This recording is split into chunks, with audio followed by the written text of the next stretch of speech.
to this breaking news for us? I'm getting the sack off the missus now. She's told me this is my 7th day working in a row after doing Friday and yesterday. So I'm getting the sack as well. But listen, totally stunned, to be honest with you. I really am. I've had to dart away from watching the local Sunday League side. They're all saying, get going. He's been sacked. I had to dart here to speak with you. And I am stunned, yeah, to be fair. I thought they'd have the 2-week international break to sound out a new man if Smith's losing streak continued. Very ruthless. I thought the statement was from Christian Purslow. Like I've said, after a good start to last season, this year we have not seen the continuous improvement in results, performances, and league position, which we've all been looking for. For this reason, we have decided to make a change now. So, yeah, I mean, I spoke to Dean Smith on Friday. The tough questions were fired at him. He goes, I'm not sure I'm not sure about the future, but listen, I'll continue working day to day. I don't have them decisions to make. And he looked cool as a cucumber, sat in that chair like he always has been. On the Thursday just before that, he said, I'm sleeping, I'm playing golf, I'm speaking to the missus. But yeah, it's quite very emotional now as I'm looking through it.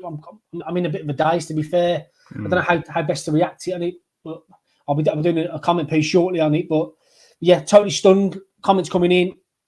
What a 3 years it's been.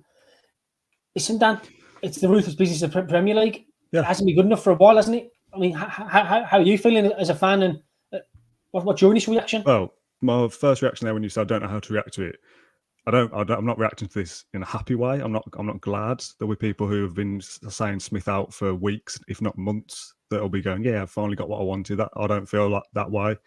I kind of said after the game with Matt that the sort of stuff that was flying around on social media, all the different swear words being aimed in his direction, and he's clueless and he's this and he's that. I didn't agree with that personally either, because it just feels like we're treating Dean Smith the way that we have every other rubbish manager. You know, Alex McLeish, Remy Gard, Tim Sherwood, whatever. They never did anything for Villa. So when they were sacked, it was like, oh, well, they're in the bin now. We move on to the next one. And there is an element to me that agrees with that now, because the owners have made the decision. They want someone in place for the next game, I assume, after this international break. I've not actually read the statement, but they'll be working on it. This is what this break's for, isn't it? Get someone in, get someone ready. Yeah. So the ruthless part of my brain agrees with that. Right, we move on now and go. But I think it's sad. I think it's a sad experience in my time supporting Villa. Smith's been the most successful besides O'Neill, and I know people say, "Oh, that was in the Championship," but this has been fun. It's been a fun 3 years, hasn't it? It's the first manager to get to 3 years since Martin O'Neill a decade ago. So I can't just wash my hands of it and go, yeah, Smith out, let's move on to the next one, because Dean Smith actually achieved stuff with us, whereas the other managers that have come before him have failed to do that. Yeah. Promotion, keeping us in the Premier League, cup final against Man City, we didn't particularly do great, but still a cup final. Big wins last season was great, even though it was behind closed doors. So there's things to be happy about, but the ruthless nature of football, like you said, is that we wash our hands of Dean Smith now and move forward. There's a few people in the comments saying I'm happy he's gone. So yeah, fair enough. Everyone's opinion is different, but it is tinged with a hint of sadness for me. And I did think, I saw your video in the Premier League or wherever you were down in Southampton saying you think he'll get the Brighton game, and I watched that and thought, I'm not sure I agree with that when it's actually said out loud, because if we lose that, we've wasted 2 weeks, haven't we? Yes. You know what I mean? Like exactly.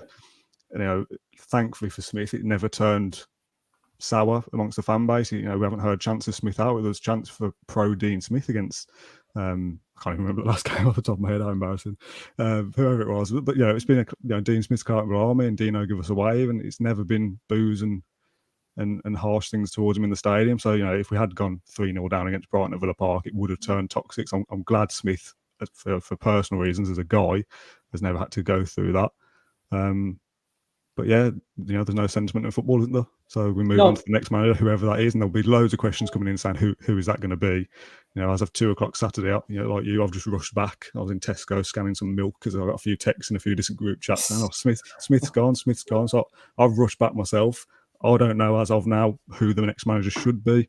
I don't want to sit here and sound like Steve Bruce and say who could do a better job, because every managerial appointment is a gamble. So the next manager, we might look at this moment in 3 years' time and go, what a good decision that was to move Smith on, because now we've got X manager and we're in the top 4. Great decision. But we could very easily look in 3 years' time and go, Christ, we've been relegated with X manager in charge. What a silly decision that was to get rid of Dean Smith. So it is a gamble. That was a massive waffle. I don't really know if I've made any sense there. But yeah, I don't really know what the next steps are, I guess. Yeah, 6 weeks yesterday. We won at Old Trafford. 6 weeks yesterday. Old Trafford. Dean Smith, his mum Hillary in the crowd, crying. Dean Smith, what a manager. Best thing since sliced bread. What a result. He's kicking on. He's proven his Premier League credentials now, Dean Smith. And all was rosy. And then it's just all turned, hasn't it? Big time. And just goes to show how ruthless it is. It has been on the cards, of course. I tried to butcher up on Friday. I said he deserves to go out on his shield. Because what he's done in 37 months, given the climb he's been on, mid-table of the Championship and whatnot, and doing what he did. And I thought, give him the Brighton home game, give him Danny Ings back, give him his squad back, give him that one final home game. And if it goes wrong, the 6 defeats on the bounce. Okay, you hold your hands up. I'd have said that, and I'd have used his 2-week period to sound out who's interested in the job if Smith can't turn it round and do it that way. So I do feel for him, I really do. Like I said this the other week, I didn't have a great relationship with him anyway. I wish he opened up a bit more about the problems over the last few weeks. He never. He took a bullish mood to it. He said nothing's wrong really. Crisis, what crisis? Is what I led off the other day because that's how I felt from him. But he kept himself quite reserved. I'm sure there's loads of stuff that's been happening in the background and stuff. So yeah, that's how I feel. I think he should have gone out in his shield. I really do, given what he did. And people will say, "Oh, no ambition. Oh, yeah, we haven't got time for that." But listen, we finished 11th last season. There's 26 games remaining. Plenty of time to turn it all around, and it takes a few results, like you've seen now. The flip side of that is Dean Smith isn't working. Get X. I'm just going to keep saying ex-manager, so I don't want to say Lampard or Gerrard because I don't want to, I don't want to propel an opinion out on a manager because I don't know who it will be. So, you give ex-manager those 26 games to bridge that gap and climb up as high as he can. I guess I suppose that's the other side of it. Ryan Smith says nothing but positive opinions about Smith. I agree. I've got no bad word against him. I don't think it's gone that drastically wrong, personally. I know, say that we've lost 5 games in a row. I probably sound like an idiot, but we've not been terrible, I don't think. Like, we've been abject in the last couple of games. The first half yesterday and the game before, we've been rubbish. But it's not like I've been looking at it going, what is he doing here? Like, do you know what I mean? Like, when you say that, I disagree a little bit because I think he's been quite confused this season. They sold Grealish, so went down playing different systems, went with the front two. Even on Friday, that first half, they didn't know what they were doing, the players. That was very worrying. Okay, you addressed it in the second half, but what are you addressing it for? Why don't you be the... Yeah, what do you have to be reactionary for? Why can't you come out fighting? I mean, you haven't scored an away first half goal this season, which is quite an alarming stat. It hasn't been working for him at all, but I thought, given the job he's done, I thought they'd given this 2 week as a cooling off period. I thought they've had discussions. Come on, Dean, what's going wrong? And then I thought they signed out replacement. But they've gone with it. The accident, they've got rid of him. They've axed him, and it's a big call from Purslow and the board. It really is. The statement says they haven't been happy with what's going on. Position, points, tally-wise, results, and very ruthless from Purslow, I thought. And the owners as well. They decided it's not good enough and made the decision. And that's what I said weeks ago, and I was being slated for, you're only doing what the owners say. It was their decision to make. And as of today, 5 defeats in a row. Dean Smith, that's not good enough. See you later. So fair enough. I agree. That's absolutely fine. That's what they wanted to do. A telling line from the statement is this past year, so the calendar year. So Dean Smith failed with that. When Grealish was at the team, he failed miserably, didn't he? Really, he wasn't good at all. Just to address a few comments saying that me saying we've not been terrible.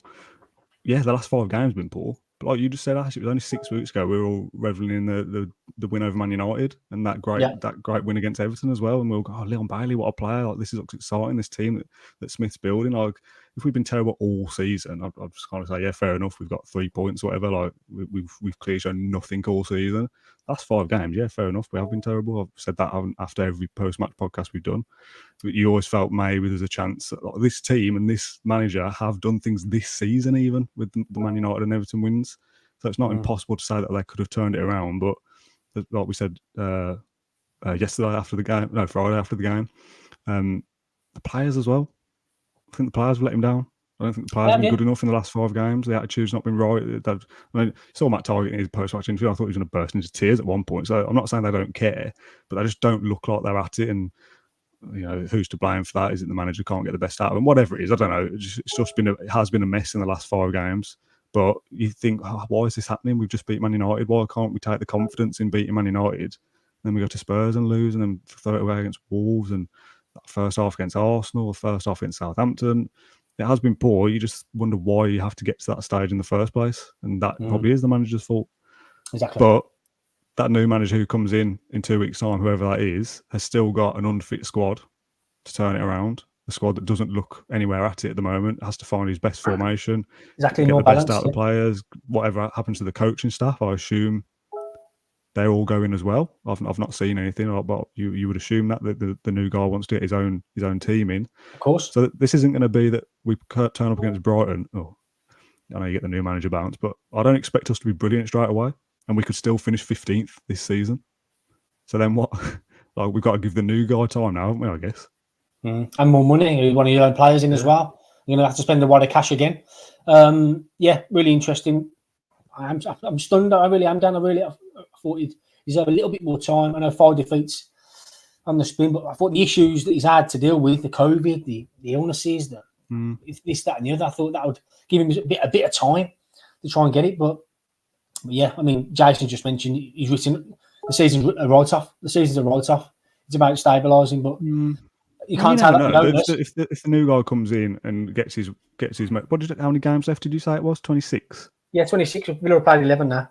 Let's say it takes him 5 or 6 games to get going. He's still got 20 games there to put a run together and have a good mid-table finish still and play some good football. Like, I'm not going to sit here and write off the season, but I'm also prepared that it could take the rest of the season to implement a new style, whoever that is. You know, shouts and Nuno coming in will be totally different to what suits the Villa squad. I think he'd want to play 3 at the back, and we've seen that doesn't really work. A bit more defensive, a bit more structured. I don't know whether that suits our attacking lineup.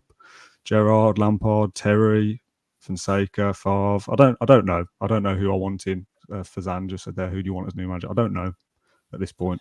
Honestly, I couldn't give you an answer as of Sunday afternoon. You know, with a bit more time to reflect on it, I might say, oh yeah, this guy, Graham Potter, obviously is Graham Potter is obviously the obvious one that people are talking about. Some people said, why would he throw away what he's got at Brighton? But I mean, some Brighton fans will probably stumble upon this, but Villa's still a big, massive club compared to Brighton, bigger budget, bigger ambitions. If Villa want Potter and go to Brighton and say the compensation's 5 million or whatever, and Villa are happy to pay that, and he wants to come, that is a done deal. He would come. Yeah. So I don't buy all this. You know, he doesn't want to throw away what he's got at Brighton. If he wants to come, we could get him. So if he's the one, fair enough. But people like Big Sam, someone's just said here, people like that, Nuno even isn't one for me. But then I say that if he's appointed, I don't want to look stupid. I will back whoever it is. So I don't want to write anyone off. But it's a bit like when Steve Bruce took over in the Championship. When that initially happened, I thought, well, I'm not massively keen on that. But then you have to support the manager, whoever it is. So I'll wait and see. Again, to sit on the fence, whoever it is who I'll back as Aston Villa manager. I don't have a name for you. Is there anyone that you'd prefer out of all those names I've just chucked to you? Or are you in the same camp as me of kind of wait and see? The one that springs to mind straight away, given his links to Purslow, Steven Gerrard. I think he's done what he's done at Rangers now. I think he'd see Villa as a huge upgrade. Premier League manager. I think he'd fancy a bit of that, but he'd be using Villa as a stepping stone, wouldn't he? When Klopp moves on at Liverpool, he'd want that gig. So I said exactly the same about that, but I suppose I had a few people to speak to me about that, and they said, you know, if Steven Gerrard gets the Liverpool job, he's done a very good job at Villa, which I kind of understand. But then part of me thinks it's Gerrard, so Liverpool would have him even if he did a mediocre job at Villa, like how Lampard got into Chelsea because it was Lampard. So I'm not even convinced Gerrard would have to do a brilliant job with us to get the Liverpool job in 2 years' time. You know, it's not like if Gerrard got us into the top 4, you'd be going, as soon as Liverpool becomes available, he's gone. It's gone anyway. Yeah. But then I'll just think, well, it's Steven Gerrard and Liverpool. If they want him and Villa finish 13th, they'd still get him. So I don't know about Gerrard. I think as a manager, I think he'd be an exciting prospect. But yeah, Adam says, don't be stupid with Gerrard. As soon as Liverpool come knocking, he's gone. Exactly. I like the idea of a project. I know this is probably the difference between a fan and doing this as a job. The project word, it gets thrown around a lot, and fans sometimes don't like that. To my mind, I like that. A manager coming in and thinking they should be here for 3, 4, 5 years and try to build something. I don't like the idea of Gerrard for 18 months and then he leaves and we're back to square one. Even if we do have some kind of success under him, it doesn't sit right with me for some reason. You look at someone like, but then who gives you a project these days? If Aston Villa fan can't work out a long-term 10-year project, then probably nobody can. Yeah. Can they? Because anyone else would want to go on to move to some other club. Whereas I don't think, I said this to Matt, I don't know if it was on air or not. If Villa were doing well, I don't think Dean Smith would have left for anybody else apart from maybe the England manager, and he would have had to have done very well with us to get that. Yes. So you could see, in theory, Dean Smith being here for 8-9 years and building this big project. You're not going to get that from Frank Lampard or whoever, because they'll depart off to somebody else when somebody comes along. Exactly. John Terry. So I don't know. Maybe a project isn't the thing. Maybe you have to treat it in the same way you do with players, that you come in, buy cheap, they do well for you, and you're happy to let them go. Maybe you have to think of it the same way with managers. You get 2 years out of them, finish 8th, and then they leave for a top 4 club, and then we have to start ourselves again with a manager as well. Maybe that is the thing. But exactly. I don't know. Nick Scott says all this talk of projects is nonsense. So after 5 games, the manager gets pulled. So I honestly don't know who's out there. No one excited. I mean, I'm a bit stunned. Yeah, that's kind of how I feel. Yeah, you can see. Someone says, what about Chris Wilder? He's a Middlesbrough manager now. So that's one off the list. Oh, yeah. Like you see, you can see what they're doing. Brighton's the next game at home. New manager in. You want to get that bounce, don't they? You want to get that momentum, don't they? Brighton, Palace, and they're going to the Man City one then. Let's see what we got. Was Potter, by the way, just to interrupt you. Exactly. I was going to Potter against Brighton. How the hell does that work? Exactly. Yeah. So, yeah, a Daily Telegraph reported now that Ralph Hasenhüttl is on the shortlist as well. So, Villa just faced his side. He's done a good job at Southampton. If you're throwing that name at me, I quite like it. Given what he's done on a shoestring budget, as it were. So, yeah, loads of names in the frame. This time last week, we had that report from the Daily Mail come out. Paulo Fonseca was being sounded out as well. Just initial talks there. So, no smoke without fire, which has been proved to be the case. So they've been thinking about this decision for a while, and they've chosen to do it on Sunday, 2 days after. 48 hours, well, less than 48 hours after the defeat at Southampton. They didn't see enough there. And Perslow's been a bit ruthless with it, but fans have been calling for it, haven't they, Dan?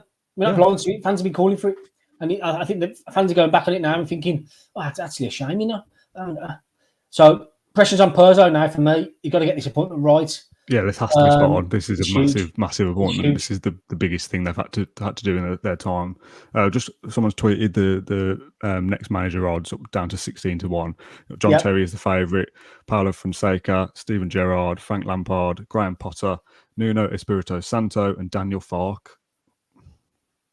It's not lighting up the world, is it really? But like I said before, I'll preface all that by saying whoever of those come in, if it is one of those, I'd still back them. I'll still back them to the hilt, as I have with every other manager that's been here from the start, because that's what you have to do as a fan, in my opinion. There's no reason being against the manager from day one. Like I said, I wasn't massively keen on Steve Bruce, but I still supported him while he was here for the time he was until the very end. But yeah, like if you're looking at that list and it was Conte, Mourinho, Allegri or whatever, you'd be going, oh yeah, right, good decision here. Let's get this big name in. But on paper, none of those are really proven at the Premier League level. Potter, I suppose. I think Gerrard's a sexy appointment, isn't he? Gerrard probably would getting into the Premier League. Steven Gerrard, given the affinities he's had with the Rangers fans, they look to bring that to Villa Park, and he look to instantly have a bounce and get a feel good factor back and get a few wins and go for it. So that's the appointments that's looking like he'd be the candidate at the moment, a standout candidate. I can't see John Terry taking it. I really can't. What do you think about Lampard as manager with Terry as assistant, as like a managerial duo, just because they're good mates? Can't see that working here. I don't think Terry would fancy that. I think Terry was Lampard's captain, don't forget, Dan. I think Terry thinks he's above Lampard in that sense. I mean, Dean had Lampard's number time and time again in the Championship. You know what I mean? Managerially, I think David's better than Lampard. I do. So yeah, interesting few days now. I'm just totally stunned. Someone said, "What on earth is sexy about Steven Gerrard?" It's just a name, isn't it? This is the predicament we're in, isn't it? This is why I was never fully convinced before. Obviously, I've made the decision now, so we have to deal with it as fans. But if you'd asked me a couple of weeks ago, I'm not massively sure, because none of those names I've just read out jump out at me. And I know the bookies odds aren't the be all and end all. There'll be people in there in the running, or might be interviewed, or asked if they're interested, who aren't even in the bookies thing. Someone just said Pochettino, names like that. You'd be like, oh yeah, right, that is a sexy pull, but I don't know whether it's realistic. So I said off air, definitely off air, until Smith is sacked, if that's what happens. Doing these podcasts and stuff will be a nightmare, because I don't know what else to say at this point because Villa haven't improved. I can't just keep repeating myself. So there is a part of me that's semi-excited about the future in that it's a bit of an unknown. And I know the unknown is scary, but I'm kind of quietly excited about, it's the what if, isn't it? It's the hope of football. That's why we love football. What if the new guy comes in and immediately Leon Bailey plays like a superstar and gets the best out of Emi Buendia and we shoot up the league? Like, that's in theory why you sack a manager, isn't it? To be better than before. So that is potentially exciting. But the realist part in the back of my head goes, but we could soon be in a relegation battle, seriously in trouble with Lampard if he doesn't work out. Ten Hag, the Ajax manager, he's been around a little bit in the comments more so than the bookies. That bookies only went down to 16-1. He will be on that list because he will be. Yeah. There'll be people like Ian Taylor on the list at 1,000-1 and stuff. So he'll definitely be on there somewhere. We'll do it. Ten Hag, what do you think? Again, that feels like that upper echelon of Conte, Mourinho, etc. That probably isn't going to be. He's probably more in frame for Man United than Aston Villa. Exactly. Yeah, he tick a lot of boxes, and obviously, like you say, their style of play, the big Champions League win in the week against Dortmund, and I see a few clips of Ajax playing out from the back. So very, very, very nice appointment that would be. But I think he's on Man United's radar. But I think Villa will speak to him as well. Big 2 weeks down coming up. Just a penny for Dean Smith's thoughts, really, and it's one of them, isn't it? Can we end with a bit of a positive? Because we said we do about 20 minutes, so we've done 20. It's done now, isn't it? We've been rubbish. We all know it. We're going to get a new manager in the next 2 weeks, and Brighton will be buzzing, depending on unless the appointment is horrific. Which, let's fingers crossed, we don't go that far. Let's end with some positives. With Dean Smith, like I started with, we've had good times under him. I don't want to forget that. In my eyes, Martin O'Neill era is still top in my time going, just because it was at the top end of the Premier League rather than the Championship. But I think Dean Smith's been the most fun, been the most likeable manager. The Villa fan, he had that connection with us. Him, Grealish, got promoted. All that was good stuff. So I want to end with a bit of a summary on your half of your experience with Smith as manager over the last 3 years, and let's end it on a bit of a positive because it has been poor and negative for the last five weeks or so. So shoot, Ash. Yeah, everyone who knows me knows I've been Dean Smith back at since day one. We cut from the same cloth. We're from Great Bar. We've been to the Scott Arms and we grew up around the same area. Personally, I'm gutted I never got to know him too well. I wish I had that understanding with him, that relationship with him. I never got to have that. Maybe I'll get to have that next. Now he's gone, kind of thing, with the barriers being up around Villa Park. I've always willed him on. I think when he come in, breath of fresh air, replacing Steve Bruce in that October. He walked in, beaming smile on his face, but he said, I'm not a Villa fan here. I've earned the right to manage my boyhood club, and he did. And less than a year later, he took him to the Promised Land, Premier League, did the job that was asked ahead of schedule. Got that affinity with the fans. He's one of us. Yeah, them scenes in the playoff final. He's on the stage with a little bottle of Stella, singing the Villa songs as well. He's one of us. We live the dream through him. Very emotional, like you say. I'm gutted for him, I really am. I backed him to the hilt. I got some pelters as well over the weekend because I thought he deserved to go out on his shield. It's a phrase I keep saying, but I think he deserved that, given the situations and the cards he's been dealt. I'm gutted for him, I really am. But what a journey it's been through. 3 sweet years, Dan. And for the most part. For the most part, yeah. But over the last few weeks, it's turned a little bit. He's been a bit, probably sounding a bit delusional towards the press, painting it up as being better than it actually is. We're all not blind to it. It hasn't been good at all. No matter how you butter it up and blinded refereeing decisions and this, that, and the other, and not having the squad available. Good managers adapt, and Dean's failed to do that over the last few weeks. But very ruthless call from Villa for me. So I'm struggling to take it in. Someone's asked, are you happy? I'm never happy for a Villa manager to lose his job, especially with it being Smith, to be honest with you. Quite sad for him. How it ended like this. Very raw at the moment, Dan. I don't know how best to describe it. Yeah. I said a few weeks ago. I said a few weeks ago, I don't know which defeat it was after, but it was after one of them, probably the third or fourth in the run of 5. Yeah. And it felt to me a little bit, I'm only scanning this off social media here, so I will say that with our comments and Facebook and all that kind of thing, it kind of just felt like some people's opinions were anyone will be better than Smith. And I'm wary of that a little bit because we've been here before, haven't we, with chanting for Paul Lambert when he's still Norwich manager, and then we get him, and then God. do you know what I mean? If we got to Brighton and we're still without a manager and we're all chanting for Potter, what if in 2 years' time Potter's rubbish? And do you know what I mean? Like, but at the moment, it's just because it's not Dean Smith, I'll be happy. So I don't know. I'm still a little bit torn. I don't know whether it's the right decision, because how can we know that? We don't know that, We do we? don't know until we see what the next manager does. Ask me in a year's time whether it was a good decision, because at the moment we've got to wait and see who the next guy is first. I don't know whether we've really ever been in. I'm just trying to think off the top of my head over the last few managers that we've not really known who the next manager was going to be. I kind of felt like we kind of thought it might be Smith before it was Smith. Same with Bruce a little bit. Before that, it was obviously a bit of a mess with Remy Gard and Tim Sherwood, but I'm at a total loss of who it will be next. I don't know. I couldn't give you a feeling. Like, if someone had just been sacked, you might be thinking, "Oh, they're free now, so it'll be them." But honestly, I couldn't tell you. Kevin says we're all in a state of shock. I kind of agree with that to an extent. So I think we'll call it a day there. There's been 1,200 people watching live, which I think is probably one of our most viewed episodes ever, live on air as we go through this Sunday afternoon. We'll do some kind of midweek podcast. It might even be tomorrow, to kind of discuss the situation a little bit more in depth. But we're playing the waiting game now, aren't we? We have to wait to see what we're going to do, whether it's as quick as Middlesbrough and Chris Wilder is in the following day and we'll be with our new manager tomorrow afternoon. We'll wait and see if that does happen. Obviously, we'll be here to react to that breaking news as it happens.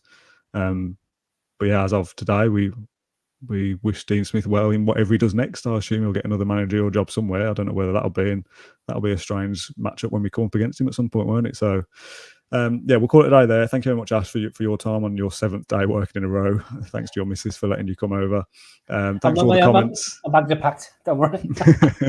Thanks for all the comments, for getting involved. I've tried to kind of half scan them, but the mood seems to be, understanding that we needed to make a change because we've been rubbish, but also feeling sorry for Dean Smith, the man, and that's how I feel as well.